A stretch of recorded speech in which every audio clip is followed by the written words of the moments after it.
नमस्कार, आप सभी का स्वागत है यूथ अध्ययन के चैनल पे। देखिए एक बार फिर से मैं आप सभी के बीच एचपीटेट जून 2025 के लिए जीके का पार्ट 54 लेके आ चुका हूँ।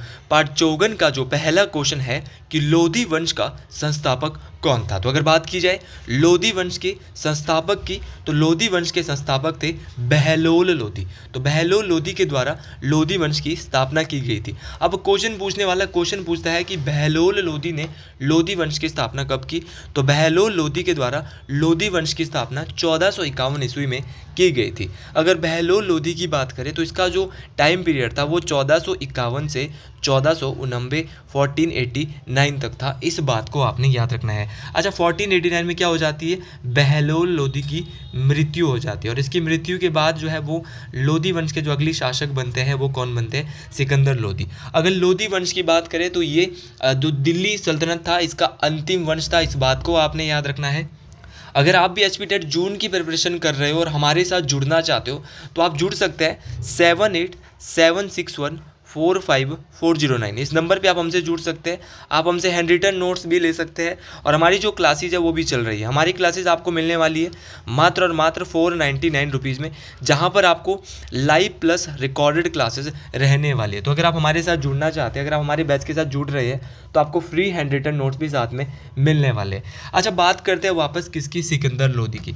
सिकंदर लोधी का जो टाइम पीरियड था वो 1489 से 1517 तक था। तो 1490 से 1517 तक जो है वो टाइम था सिकंदर लोधी का। अच्छा, सिकंदर लोधी का एक बार मूल नाम पूछा गया था, तो इसका जो असली नाम था वो था निजाम खान।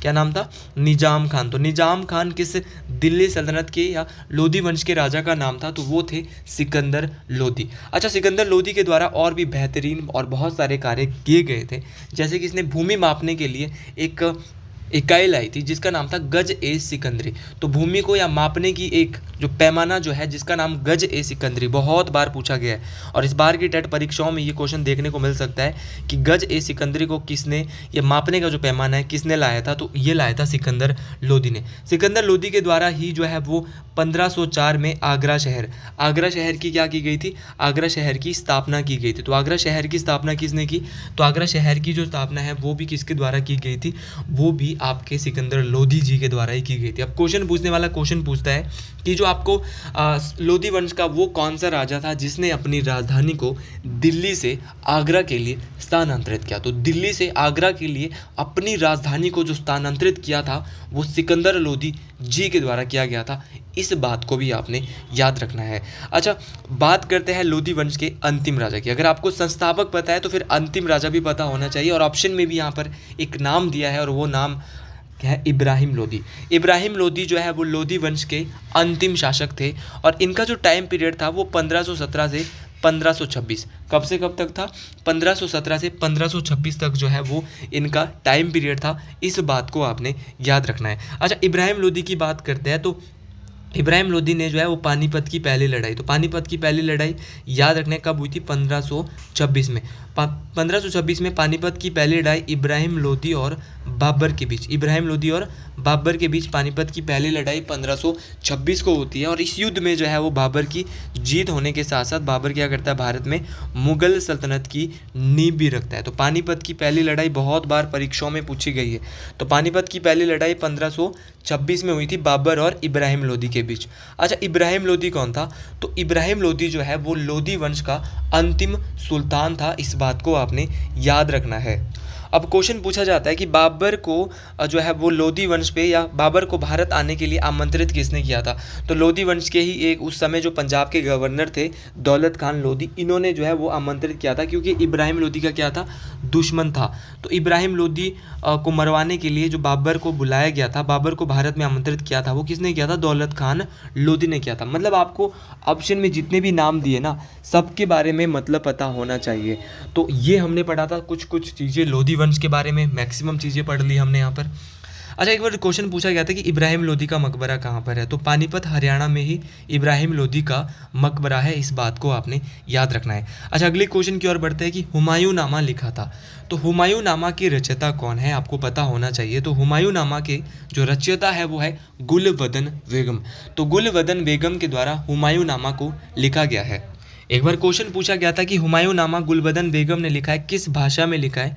तो हुमायूं नामा को फारसी भाषा में लिखा गया है, इस बात को आपने याद रखना है। अच्छा, उसी प्रकार एक और है, जैसे कि और एक बार क्वेश्चन पूछा गया था कि हुमायूं नामा को गुलबदन बेगम ने लिखा है, इसका अंग्रेजी में अनुवाद कब हुआ? तो अंग्रेजी में इसका जो अनुवाद हुआ था वो बेबरीज ने किया था। तो एस बेबरीज के द्वारा 1902 में, क्या नाम था? बेबरीज, इतना याद रख लो चलेगा, इसका मूल नाम है बेबरीज। तो बेबरीज एक अंग्रेज थे, इनके द्वारा ही 1902 में हुमायूं नामा का अंग्रेजी में भी क्या किया गया है? अनुवाद किया गया है। अच्छा, एक ग्रंथ है तुजुक ए बाबरी। अच्छा, तुजुक ए बाबरी की बात करते हैं तो तुजुक ए बाबरी बाबर की आत्मकथा है। और तुजुक ए बाबरी को ना बाबर, तो बाबर ने इसको खुद लिखा है तुजुक ए बाबरी को, यह क्या है? बाबर की आत्मकथा। और इसको ना क्या कहते हैं? बाबरनामा के नाम से भी जाना जाता है। एक बार क्वेश्चन पूछा गया था कि बाबरनामा को बाबर ने किस भाषा में लिखा? तो बाबरनामा को बाबर के द्वारा तुर्की भाषा में। अगर आप किसी भी एग्ज़ाम की तैयारी कर रहे हैं, नॉन मेडिकल है, कोई अदर एग्ज़ाम है और उसके हैंड रिटन नोट्स हमसे चाहते हैं, तो आप मेरे नंबर पे, जो मेरा नंबर है 7876145409, मैं आपकी हेल्प कर सकता हूं। तो आप जल्दी से जल्दी आप इस नंबर पे जो है वो कांटेक्ट कर सकते हो और इन वीडियो को ज़्यादा से ज़्यादा देखिए। अगले कल अब दिन की 2-2 वीडियो रहने वाली है, तो आप इन पे भी ज़रूर फोकस करिएगा। अच्छा, उसी प्रकार एक बुक है तुजुक ए जहांगीरी। अच्छा, तुजुक ए जहांगीरी किसकी है? जहांगीर की आत्मकथा है। और तुजुक ए जहांगीरी को फारसी भाषा में जहांगीर के द्वारा खुद लिखा गया था, इस बात को आपने याद रखना है। अच्छा, ऑप्शन में एक नाम दिया है यार, नाम है अकबर अबुल फजल। क्या नाम है? अबुल फजल। अच्छा, अगर अबुल फजल की बात करें तो अबुल फजल जो है, अबुल फजल एक राइटर है और एक लेखक थे। इन्होंने अकबर की आत्मकथा को लिखा। तो अकबर के बारे में, अकबर की जो क्या है, आइन ए अकबरी, आइन ए अकबरी। तो आइन ए अकबरी के रचयिता कौन है? तो आइन ए अकबरी के रचयिता है आपके अबुल फजल, इस बात को आपने याद रखना है। तो अबुल फजल जो है वो किसके रचयिता है? आइन ए अकबरी के है। उसी प्रकार एक और है पादशाह नामा क्वेश्चन। और आइन ए अकबरी किस भाषा में लिखी है? याद रखना है कि आइन ए अकबरी को फारसी भाषा में लिखा गया है। और जो पादशाह नामा की मैं बात कर रहा हूँ ना, क्वेश्चन पेपर में आया था कि पादशाह नामा के रचयिता कौन है? तो पादशाह नामा के रचयिता है अब्दुल हामिद लाहौरी, अब्दुल हामिद लाहौरी, इस बात को आपने याद रखना है। अगले क्वेश्चन की ओर बढ़ते। अगला क्वेश्चन बोल रहा है कि सिख धर्म का पवित्र ग्रंथ कौन सा है? तो सिख धर्म का पवित्र ग्रंथ है गुरु ग्रंथ साहिब। अब आप बोलेंगे कि जो गुरु ग्रंथ साहिब है उसको किसके द्वारा इसका संकलन किया गया, किसके द्वारा?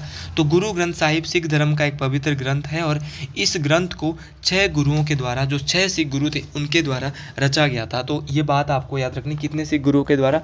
6 सिख गुरुओं के द्वारा गुरु ग्रंथ साहिब को रचा गया था। तो सबसे पहले हम यहाँ पर सिख गुरुओं के बारे में टेट में बहुत सारे क्वेश्चन पूछे जाते हैं। क्वेश्चन पूछा जाता है पहले सिख गुरु कौन थे? तो अगर पहले सिख गुरु जी की मैं बात करता हूँ तो वो थे गुरु नानक देव। कौन थे? गुरु नानक देव। ये जो है वो जो सिख धर्म के क्या थे? प्रवर्तक थे, संस्थापक थे गुरु नानक देव जी। अगर गुरु नानक देव जी के बारे में बात करें तो इनका जो जन्म है वो बहुत बार टेट में पूछा गया है। तो इनका जन्म हुआ था आपके 15 अप्रैल, डिटेल से याद रखना है, चाहे आपकी कोई सी भी टेट परीक्षा हो, जीके के क्वेश्चन आने ही आने वाले हैं। 15 अप्रैल 1469। तो याद रखना 14 अप्रैल 1469 को क्या हुआ था? जो गुरु नानक देव जी है इनका जन्म हुआ था तलवंडी नामक जगह, ननकाना साहिब, पाकिस्तान। याद रखना है, मोस्ट इंपॉर्टेंट है। ये सिख धर्म के क्या थे? प्रवर्तक थे। उसी प्रकार अगर दूसरे सिख गुरु की बात करें तो दूसरे जो सिख गुरु थे और जो गुरु नानक देव थे उन्होंने लंगर प्रथा को शुरू किया था, लेकिन जो दूसरे सिख गुरु थे उनका नाम था गुरु अंगद देव। क्या नाम था? गुरु अंगद देव। अच्छा, गुरु अंगद देव के द्वारा क्या किया गया था? तो गुरु अंगद देव जी के बारे में जो सबसे इंपॉर्टेंट बात है, इन्होंने पंजाबी भाषा की लिपि, जो ऑप्शन में मिली है गुरुमुखी लिपि, तो गुरु अंगद देव जी के द्वारा क्या किया गया था? तो अंगद देव जी, जो गुरु अंगद देव जी है, इनके द्वारा गुरुमुखी लिपि की जो है क्या, जो आविष्कार किया, जो कि पंजाबी भाषा की लिपि है। और जो लंगर की जो गुरु नानक देव जी ने जो लंगर की जो शुरुआत की थी, लंगर प्रथा की, उसको स्थायी बनाया था। तो लंगर प्रथा को स्थायी भी गुरु अंगद देव जी के द्वारा ही बनाया गया था, इस बात को आपने याद रखना है।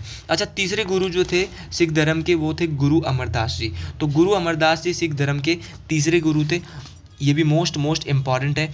और अगला जो हमारा है वो थे, अगले जो हमारे गुरु जी है वो है गुरु रामदास जी। तो चौथे गुरु है गुरु रामदास जी, और गुरु रामदास जी के द्वारा ये सिख धर्म के चौथे गुरु थे गुरु रामदास जी। अगर मैं इनकी बात करता हूँ तो इनके द्वारा अमृतसर नगर, जो अमृतसर शहर है, उसकी क्या की गई थी, जो है वो स्थापना की गई थी, इस बात को आपने याद रखना है, मोस्ट इंपॉर्टेंट है। उसी प्रकार आपके जो पांचवें गुरु है, पांचवें सिख गुरु है गुरु अर्जन देव। गुरु अर्जन देव वही है जिनके द्वारा जो है वो सिख धर्म का जो धार्मिक ग्रंथ आदि ग्रंथ, तो सिख धर्म का एक धार्मिक ग्रंथ है आदि ग्रंथ, तो आदि ग्रंथ के बारे में गुरु अर्जन देव जी के द्वारा जो है वो इसकी क्या की गई थी, रचना की गई थी, इस बात को आपने याद रखना।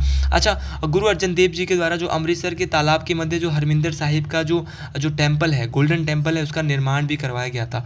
तो अमृतसर तालाब के मध्य जो आसपास जो वो जो आपका गोल्डन टेम्पल है, आपका भारत का जो स्वर्ण मंदिर है, जिसको आप हरमिंदर साहिब के नाम से भी जानते हैं, इसकी क्या की गई थी, जो रचना या स्थापना इनके द्वारा, इसका निर्माण भी इनके द्वारा ही करवाया गया था। सिख धर्म के जो छठे गुरु थे वो गुरु हरगोबिंद सिंह थे, इस बात को आपने याद रखना है।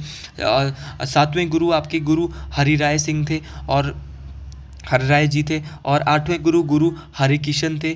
नवें गुरु जो सिख धर्म के थे वो थे गुरु तेग बहादुर जी, और गुरु तेग बहादुर जी जो है वो बलिदान भी इन्होंने दिया था, क्योंकि जो मुगलों का अत्याचार इन्होंने बहुत सहा था, इस बात को आपने याद रखना। और 10वें जो सिख गुरु थे वो थे गुरु गोविंद सिंह जी। तो अंतिम सिख गुरु कौन थे, गुरु गोविंद सिंह जी।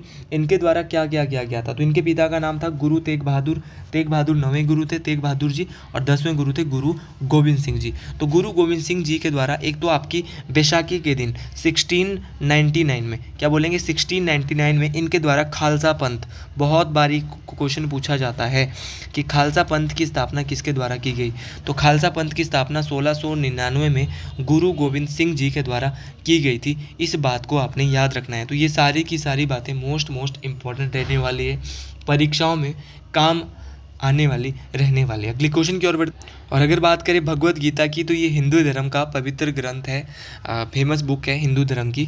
अगला क्वेश्चन बोल रहा है कि कौन सा जैन धर्म का संप्रदाय है। देखिए, अगर जैन धर्म के संप्रदाय की बात करें तो यहाँ पर दिगंबर और श्वेतांबर दोनों के दोनों जैन धर्म के ही संप्रदाय है, जैसा कि आपको भी पता है। तो अगर ए और बी है, तो अगर दोनों हैं तो ऑप्शन ऐसा भी होगा कि जिसमें ये होगा कि ए और बी दोनों सही है, तो ऑप्शन डी यहाँ से बिल्कुल सही हो जाएगा, क्योंकि यहाँ पर दिगंबर भी और श्वेतांबर भी दोनों के दोनों क्या है, जैन धर्म के ही क्या है, अनुयायी है, भक्त है, संप्रदाय है। देखिए कैसे कैसे हुआ, जब आपके महावीर स्वामी जो कि जैन धर्म के वास्तविक संस्थापक और 24वें तीर्थंकर थे, और इनकी मृत्यु हो जाती है, तो इसके बाद जैन धर्म दो भागों में बढ़ जाता है। दो शिष्य इनके होते हैं, एक होते स्थूलभद्र, ध्यान से सुनना है, मोस्ट इंपॉर्टेंट है। दूसरे होते भद्रभाव, भद्रभाव और स्थूलभद्र। अच्छा, स्थूलभद्र के जो शिष्य होते हैं उनको बोलते हैं श्वेतांबर। क्या बोलते हैं, श्वेतांबर, जो श्वेत वस्त्र पहनते हैं, इनके बारे में बताऊंगा। और जो भद्रभाव के जो शिष्य थे उनका नाम पड़ा दिगंबर। क्या पड़ा, दिगंबर। जो श्वेतांबर थे वो हमेशा श्वेत वस्त्र धारण करते थे। तो क्वेश्चन आएगा कि जैन धर्म का ऐसा कौन सा अनुयायी थे जो कि श्वेत वस्त्र धारण करते थे, वो श्वेतांबर थे। और दिगंबर जो है वो हमेशा नग्न रहने वाले क्या थे, शिष्य थे। अच्छा, श्वेतांबर और दिगंबर अलग अलग बातें कहते थे, जैसे कि श्वेतांबर कहते थे कि ये जो है वो कि महिलाओं को मोक्ष की प्राप्ति हो सकती है। श्वेतांबर क्या कहते थे कि जो महिलाएं हैं उनको क्या हो सकती है, मोक्ष की प्राप्ति। तो जैन धर्म के ऐसा कौन सा अनुयायी थे जो कहते हैं कि महिलाओं को मोक्ष की प्राप्ति हो सकती है, तो वो श्वेतांबर। और ये कहते थे कि जबकि दिगंबर कहते थे कि महिलाओं को मोक्ष की प्राप्ति नहीं हो सकती। तो श्वेतांबर ने बोला कि मोक्ष की प्राप्ति हो सकती है महिलाओं को, और दिगंबर बोलते थे नहीं हो सकती। अच्छा, श्वेतांबर ने एक और बात बोली कि श्वेतांबर बोलते थे कि 19वें जो जैन धर्म के तीर्थंकर थे जिनका नाम था मल्लीनाथ, वो एक महिला थी। तो इसमें भी इनके बीच मतभेद था कि 19वें तीर्थंकर मल्लीनाथ महिला थी, जबकि दिगंबर कहते थे कि 19वें तीर्थंकर मल्लीनाथ एक पुरुष थे। तो इसके अनुसार भी इनके अनुसार क्या था, आपस में क्या था, मतभेद था। तो बहुत सारे मतभेद इनके बीच थे। जैन धर्म की बात करें तो जैन धर्म की 2 संगीतियाँ हुई थी। कितनी संगीतियाँ, 2। वैसे तो हमने बौद्ध धर्म की संगीतियाँ भी बहुत बार पढ़ ली है। तो जैन धर्म की जो प्रथम संगीति हुई थी वो 300 ईसा पूर्व में हुई थी। 300 ईसा पूर्व में कहाँ पर हुई थी ये भी पता होना चाहिए। तो पाटलिपुत्रम, जो वर्तमान का पटना है, जिसका पुराना नाम पाटलिपुत्रम था, यहीं पे जैन धर्म की पहली संगति हुई थी। और इसकी जो अध्यक्षता की थी वो की थी स्थूलभद्र। किसने की थी, स्थूलभद्र। उसी प्रकार जैन धर्म की दूसरी संगति 512 ईस्वी में खाली हुई थी, और ये कहाँ पर हुई थी, बल्लभी। तो जैन धर्म की दूसरी संगति बल्लभी, बल्लभी कहाँ पड़ता है, गुजरात, बल्लभी गुजरात में हुई थी। और इसकी जो अध्यक्षता की थी वो की थी श्रमा श्रवण ने की थी। तो सारी की सारी बातें यार बहुत ज़्यादा इंपॉर्टेंट है। थोड़ी थोड़ी बातें और बताता हूँ इसके बारे में कि जो जैन धर्म के संस्थापक थे और पहले तीर्थंकर थे, इनका नाम क्या था। तो जैन धर्म के पहले तीर्थंकर थे आपके ऋषभ देव। क्या नाम था? ऋषभदेव। इस बात को आपने याद रखना। बहुत बार 23वें तीर्थंकर भी पूछे गए हैं। तो जैन धर्म के जो 23वें तीर्थंकर थे वो कौन थे? तो जैन धर्म के 23वें तीर्थंकर थे आपके पार्श्वनाथ। तो पार्श्वनाथ जो है वो क्या थे? जैन धर्म के 23वें तीर्थंकर थे। इस बात को आपने याद रखना। और जो जैन धर्म के 24वें तीर्थंकर थे वो थे आपके महावीर स्वामी, और ये वास्तविक क्या थे? संस्थापक भी थे। अगले क्वेश्चन की ओर बढ़ते हैं कि अर्थशास्त्र को किसने लिखा? ये क्वेश्चन परीक्षाओं में काम आने वाला है। ये क्वेश्चन परीक्षाओं में बार बार पूछा जाता है और ये आसान क्वेश्चन है। अगर आप इस क्वेश्चन को भी गलत कर गए तो फिर दिक्कत आपको परीक्षा में आ सकती है। तो अर्थशास्त्र के रचयिता सबको पता है कि कौन है? आपके कौटिल्य साहब है, विष्णुगुप्त जी है, जिनको विष्णुगुप्त भी कहा जाता है, कौटिल्य भी कहा जाता है और चाणक्य भी कहा जाता है। ऑप्शन डी यहाँ से बिल्कुल सही हो जाएगा। और कल से साइको की भी एक वीडियो आपके लिए देखने को सुपर संडे को मिलने वाली है, और हर सुपर संडे को हमारी 2-2 साइकोलॉजी की वीडियो आती रहेगी, और साथ में करंट अफेयर भी हमारे शुरू हो जाएंगे। और अगर आप चाहते हैं कि जेबीटी के लिए हिंदी और इंग्लिश भी होना चाहिए तो उसका भी सेशन आपके बीच अब बहुत जल्दी आते रहेंगे। एक दिन में 2-2, 3-3 वीडियो हमारी अब आपको देखने को मिलती रहेगी। अच्छा, कौटिल्य के द्वारा क्या लिखा गया था? अर्थशास्त्र। उसी प्रकार बहुत सारे राइटर थे जिनके द्वारा अलग अलग ग्रंथ को लिखा गया था। जैसे कि आपके विशाखा दत्त के द्वारा क्या लिखा गया था? तो विशाखा दत्त ने लिखा था मुद्रा राक्षस। बहुत बार पूछा गया जाने वाला क्वेश्चन है कि मुद्रा राक्षस के राइटर कौन है? तो मुद्रा राक्षस के राइटर थे आपके विशाखा दत्त। उसी प्रकार क्वेश्चन पूछा जाता है कि आपका अल बरूनी के द्वारा क्या लिखा गया था? तो अल बरूनी की बात करेंगे, इसने लिखी थी किताब उल हिंद। तो किताब उल हिंद की राइटर कौन थे? तो वो थे अल बरूनी। अच्छा, अबुल फजल के बारे में भी सर बता दीजिए। तो अबुल फजल ने लिखा था आईने अकबरी और अकबरनामा। तो आईने अकबरी और अकबरनामा के राइटर कौन थे? तो वो और कोई नहीं, कौन थे? आपके अबुल फजल। और भी बहुत सारी किताबें हैं, तो थोड़ा बहुत बात कर लेते हैं इनके बारे में, क्योंकि एक क्वेश्चन के साथ 20 क्वेश्चन कम से कम होने चाहिए जो बार बार परीक्षाओं में पूछे जाते हैं, ताकि अगर ये क्वेश्चन ऑप्शन से ना पूछा जाए तो कोई सा भी क्वेश्चन पूछा जाएगा। अगर आप मेरी सीरीज़ को देख रहे हो तो सवाल पैदा नहीं होता कि आप जीके में अगर आर्ट्स से बिलोंग करते हो कि 70 नंबर ना ले पाओ। मैं नहीं कहता कि आप 90 में से 90 लोगे, लेकिन 70 नंबर आपके कहीं ना कहीं आराम से बनने वाले हैं। अच्छा, बात करते हैं हुमायूं नामा। तो हुमायूं नामा के जो राइटर थे वो कौन थे? गुलबदन बेगम। थोड़ी देर पहले बता चुका हूँ। उसी प्रकार आपकी यामा एक किताब है, इसके राइटर कौन थे? महादेवी वर्मा।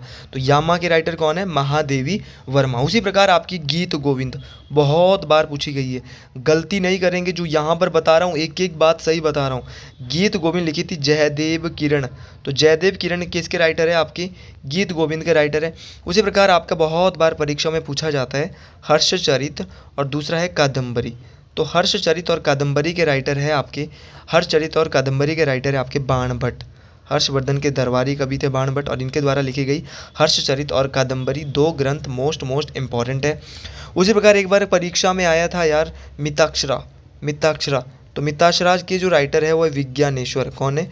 विज्ञानेश्वर। ध्यान से सुनना है, ये सारे के सारे परीक्षाओं में पूछे गए हैं।